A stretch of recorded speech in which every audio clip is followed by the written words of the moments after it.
జగన్ గారి గ్రాఫ్ అమాంతంగా పెరిగిందండి. జగన్ గారి గ్రాఫ్ పెరిగింది. వైఎస్ఆర్సీపీ పార్టీ గ్రాఫ్ అమాంతంగా పెరిగింది అంటే ఏమాత్రం సందేహం లేదు. ఏదైతే 40% ఓట్ బ్యాంక్ ఉందో ఆ 40% ఓట్ బ్యాంక్ షేర్ ఏదైతే ఉందో అది కూడా పెరిగింది. ఇది నేను చెప్తున్న మాటలు కాదు, రాజకీయ లెక్కలు, సర్వేలు, కొంతమంది రాజకీయ విశ్లేషకులు, నిపుణులు మాట్లాడుతున్న మాట ఇప్పుడు బాగా ఎక్కువగా చర్చలో అయితే వస్తుంది. ఏంట్రా అంటే కనుక జగన్ గారి గ్రాఫ్ పెరిగిందంట. అదేంటిది? ఉన్నట్టుండి ఎలా పెరుగుతుంది? జగన్ గారి గ్రాఫ్ పెరగడానికి జగన్ గారి అధికారంలో లేదు కదా. జగన్ గారి అధికారంలో లేనప్పుడు జగన్ గారి గ్రాఫ్ ఎలా పెరుగుతుంది? వైసీపీ గ్రాఫ్ ఎలా పెరుగుతుంది అని చాలా మందికి చాలా సందేహాలు అయితే రావచ్చు. ఆ సందేహాలన్నీ నివృత్తి చేసే బాధ్యత నాది. కాబట్టి జగన్ గారి గ్రాఫ్ పెరిగిందా లేదా వైసీపీ గ్రాఫ్ పెరిగిందా లేదా పడిపోయిందా, ఏంటి ఫ్యాన్ గాలి వీయడం లేదా ఏంటనేది మొత్తం మాట్లాడబోతున్నాం. ఆధారాలతో సహా నేను మీకు చెప్పబోతున్నా. కానీ చెప్పే ముందు నాకు రిక్వెస్ట్ ఉంది. రాష్ట్ర ప్రజలందరికీ వాస్తవాలు తెలియాలి. వాస్తవాలు తెలియాలంటే మీ బాధ్యతకి మీరు లైక్ చేయాలి. మీరు లైక్ చేస్తే ఎక్కువ మందికి ఇన్ఫర్మేషన్ షేర్ అవుతుంది. కొత్తగా మన ఛానల్ చూస్తే పక్కాగా సబ్స్క్రైబ్ చేయండి. మీ అమూల్యమైన అభిప్రాయాన్ని మీరు ఏమనుకుంటున్నారో కామెంట్ రూపంలో తెలియజేయండి. జగన్ గారి గ్రాఫ్ పెరిగిందా లేదని. జగన్ గారి గ్రాఫ్ పెరిగిందా లేదా అని చెప్పాలంటే కనుక ఏంటి కొన్ని సమీకరణాలు నేననే కాదు ఎవరు తీసుకున్నా కొన్ని లెక్కలు తీసుకుంటారు.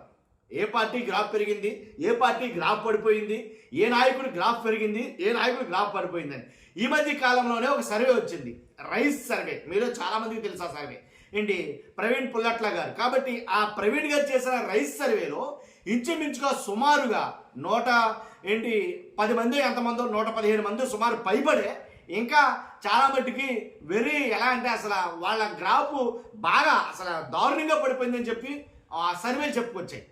అంతేకాదు ఆ సర్వే ప్రకారంగా చూస్తే మ్యాక్సిమం చాలా మట్టుకి కొలాప్స్ అయిపోయింది కూటమి ప్రభుత్వం. ప్రతి ఎమ్మెల్యేకి వాళ్ళ గ్రాఫులు పడిపోయినాయి. కానీ మనం చెప్తున్నాం జగన్మోహన్ రెడ్డి గారి గ్రాఫ్ పెరిగిందని. ఎలా అని అంటే కనుక ఇప్పుడు అధికారంలో ఉంది ఎవరు? చంద్రబాబు నాయుడు గారు. అధికారంలో ఉంది చంద్రబాబు నాయుడు గారు, పవన్ కళ్యాణ్ గారు. సమస్య వస్తే ఎవరి దగ్గరికి వెళ్ళాలి? చంద్రబాబు నాయుడు గారి దగ్గరికి కావచ్చు, పవన్ కళ్యాణ్ గారి దగ్గరికి కావచ్చు. కానీ అధికారంలో లేని జగన్ గారి దగ్గరికి తమ సమస్యలు చెప్పుకోవడానికి సామాన్య ప్రజలైతే కాదు, తమ సమస్యలు చెప్పుకోవడానికి తండోపతండాలుగా వెళ్తున్నారు. ఎవరెవరు వెళ్తున్నారు అనంటే కనుక సీఎం కాదు కదా ఆయన. మరి ఆయన చెప్పడం దేనికి అంటే ఫిక్స్ అయ్యారా నెక్స్ట్ సీఎం ఆయనేనని. కాబట్టి ఎందుకు చెప్తానంటే కనుక డాక్టర్లు వెళ్ళి కలిశారు.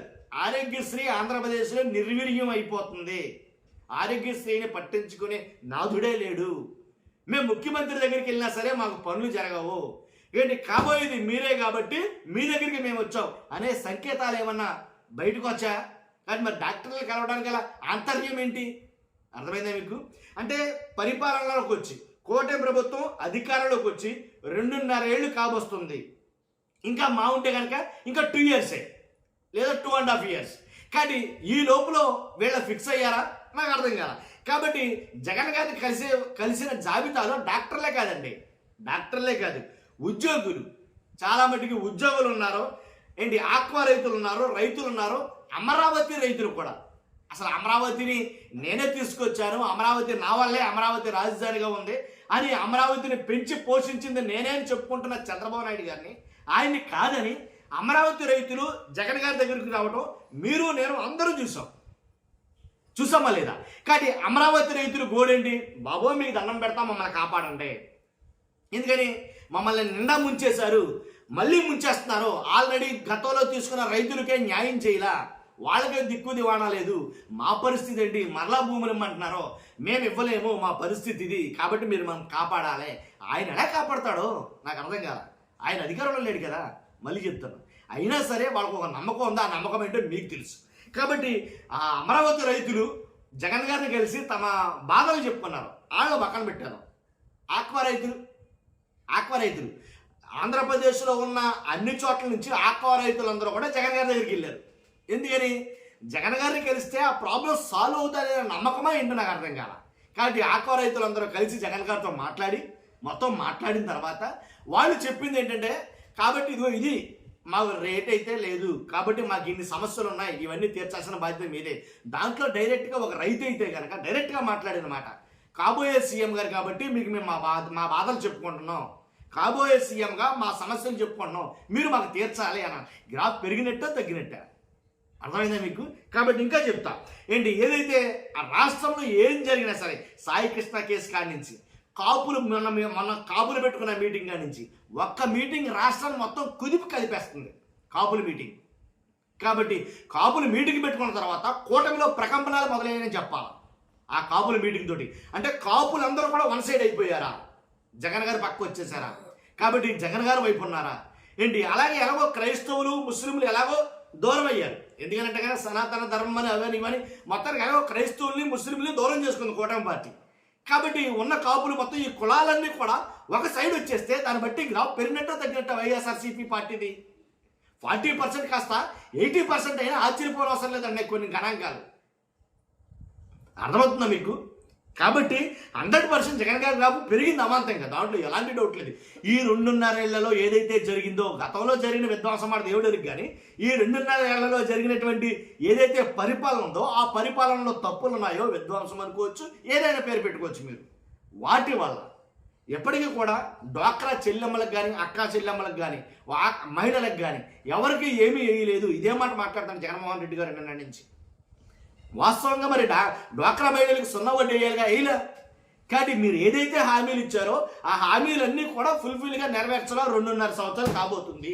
ఈ 2.5 సంవత్సరాల్లో మీరు నెరవేర్చండి, ఇంకా 2.5 ఏళ్లలో ఏం నెరవేరుస్తారు? నెరవేర్చిన అరా కొరాగా చేయటమే కదా, అందరికీ అందదు కదా, అన్నీ ఫుల్ఫిల్ కావు కదా. మరి అలాంటప్పుడు మరి మీ గ్రాఫ్ ఉన్నట్టా పడిపోయినట్టా, జగన్ గారి గ్రాఫ్ పెరిగినట్టా తగ్గినట్టా?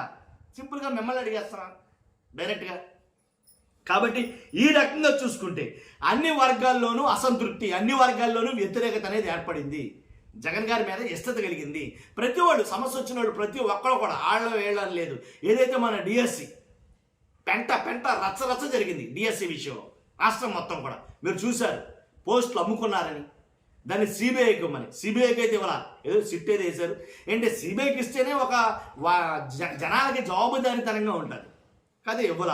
అది డిఎస్సిలో మోసపోయినటువంటి వాళ్ళు అందరూ కూడా జగన్ గారిని కలిశారు. ఎవరిని కలవాలి? నాకు అన్యాయం జరిగింది ఈ ప్రభుత్వంలో, నేను ఎవరి దగ్గరికి వెళ్ళాలి? సీఎం గారి దగ్గర కదా కాదు, మరి ఎవరి దగ్గరికి వెళ్తున్నారు? ఎక్స్సీఎంకి సంబంధం ఏముంది అంటే వాళ్ళ దృష్టిలో ఏంటి అర్థమవుతుందా మీకు? కాబట్టి ఖచ్చితంగా ఆ రకంగా ఏదైనా జగన్ గారి గ్రాఫ్ పెరిగింది. ఇంకోటి చెప్తాను నేను మీకు, ఈ రైస్ సర్వే ఏదైతే చేశారో ప్రవీణ్ పుల్లట్ల ఏదైతే ఈ రైస్ సర్వే చేశారో, ఈ రైస్ సర్వేలో కూటమి అంటే ఓవరాల్గా చూసుకుంటే 164 స్థానాల్లో ఓవరాల్గా చూసుకుంటే కనుక మొత్తం అన్నింటిలో కూడా యావరేజే, మ్యాక్సిమం చాలా మంది ఎమ్మెల్యేలకి యావరేజ్ వచ్చింది, యావరేజ్. కాబట్టి ఈ యావరేజ్ ఎమ్మెల్యేలు అందరూ కూడాను ఏంటి వెనకంజలో ఉన్నారని చెప్పాలి. ఈ 2.5 ఏళ్లలో కనుక వాళ్ళ పద్ధతులు అలాగే వాళ్ళ పరిపాలన వాళ్ళ ఇవన్నీ మార్చుకోకపోతే యావరేజ్ కాస్త బిలో యావరేజ్ అయ్యేటట్టు ఉంది, లేదా పూర్గా పడిపోయే పరిస్థితి ఉంది. ఆ సర్వేలు చూసుకుంటే కనుక ఈ సర్వేలను ఆధారం చేసి చూసుకున్నా సరే వైఎస్ఆర్సీపీ పార్టీ గ్రాఫ్ పెరిగిందంటారో ఎలాంటి అతిశయోక్తి లేదు, ఎలాంటి డౌట్ లేదు. జగన్ గారి గ్రాఫ్ పెరిగినట్టే చూస్తున్న మీరు అందరూ కూడా. ఇప్పుడు చెప్పండి మీ అభిప్రాయం ఏంటో ఖచ్చితంగా కామెంట్ రూపంలో. ఫస్ట్ అయితే లైక్ చేయండి, చాలా మందికి చేరాల్సిన వీడియో. Thank you.